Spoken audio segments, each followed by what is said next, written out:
A primeira coisa que a gente pode configurar como prática abusiva, a primeira conduta, é com relação ao fato da instituição de ensino incluir na lista de materiais escolares materiais que são de uso coletivo, por exemplo, de higiene, de limpeza. Então, a Lei 12.886 de 2013, ela proíbe esse tipo de inclusão. E referente à taxa de material escolar, ela é permitida? Como é que funciona isso? A pessoa tem o direito de aceitar ou não?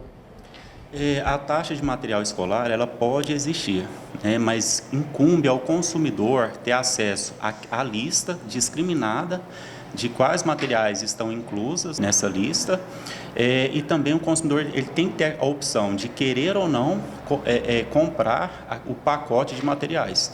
Ele tem que ter a opção de ter acesso a essa lista e comprar por conta própria, fazer uma pesquisa de mercado, ou então de aceitar as condições do estabelecimento de ensino. Outra situação que acontece bastante em algumas escolas é a escola está exigindo a marca e também muitas vezes até o local para a pessoa estar comprando esses materiais. Isso pode? Como é que é?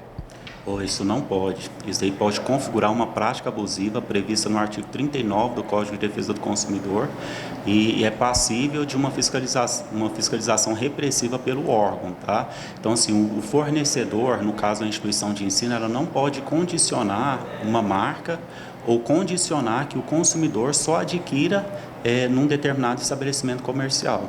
É importante a gente verificar caso a caso, porque se a escola ela trabalha com uma apostila, com material didático próprio, aí sim, aí nessa situação o consumidor ele vai adquirir com a escola porque ele é um material personalizado.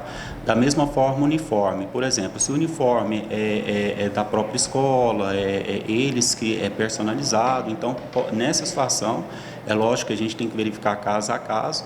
E isso é uma exceção a essa prática abusiva, né? O PROCON também orienta que as escolas não podem recusar a matrícula e rematrícula de alunos especiais e também não podem colocar valor adicional nessas situações. Isso daí pode configurar uma prática discriminatória, né? Aquele aluno que tem necessidades especiais, ele não pode ter a sua matrícula impedida, ou seja, a instituição de ensino. Ela não pode criar empecilhos para que esse aluno ele faça a rematrícula ou se matricule. Ela não pode criar nenhuma situação que venha configurar um ato discriminatório, porque caso contrário, isso daí pode acarretar consequências jurídicas muito mais gravosas até para a imagem, né, dessa instituição de ensino. E tem acontecido muitos casos, principalmente aqui em Campo Verde, dessas situações.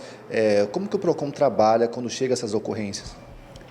Quando chegam essas denúncias aqui para o PROCON, a gente encaminha para o setor de fiscalização, mediante uma ordem de serviço, e aí o fiscal ele vai em loco fazer a apuração dos fatos, verificar como está sendo o procedimento da escola, né, e elaborar todos os documentos. Essa situação, a depender do caso, já enseja uma abertura de um processo sancionatório. Se houver ainda necessidade de fazer uma apuração mais acurada, de ter que verificar se está tendo ou não violação ao Código de Defesa do Consumidor, a legislação consumerista como um todo, aí o fiscal ele vai abrir um procedimento de averiguação preliminar, notificar o fornecedor, no caso da instituição de ensino, para que ele preste esclarecimentos a esse respeito.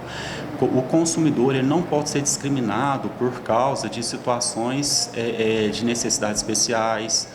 Qualquer tipo de conduta discriminatória ela é violada não só pelo Código de Defesa do Consumidor, mas como por todo o ordenamento jurídico. Isso fere direitos fundamentais da pessoa humana. Aproveitando que os pais estão nesta maratona de compra de materiais, sempre é bom também se atentar aos valores desses materiais e também fazer aquela velha pesquisa, 1 lugar, 2, 3 lugar, eu acho que tem maior exatidão e também economia aí nos valores e nas compras. A dica geral que nós damos do PROCON é uma dica assim que todos os PROCONs eles trabalham com essa conduta. É que o consumidor, o responsável, os pais, eles façam uma pesquisa de mercado para verificar quais são os locais que estão dando promoções, que estão com preços mais acessíveis, verificar se não tem um material que pode ser reutilizado. Então, se tiver aqueles materiais que podem ser reutilizados, isso é importante para aquelas pessoas que estão passando por dificuldades financeiras, né? Outro ponto que tem que ser levado em conta é que hoje a gente teve um crescimento muito grande da questão do e-commerce, né, das compras virtuais. Então é importante também fazer essa pesquisa não só nos mercados locais, também nos mercados virtuais, nas lojas virtuais. Eu só peço que o consumidor fique atento à questão do frete, porque em muitos casos pode ser que não compense fazer as compras virtuais em decorrência do valor do frete. E acessar aqueles links que são confiáveis, de lojas confiáveis, para que não caia também em situação de fraude.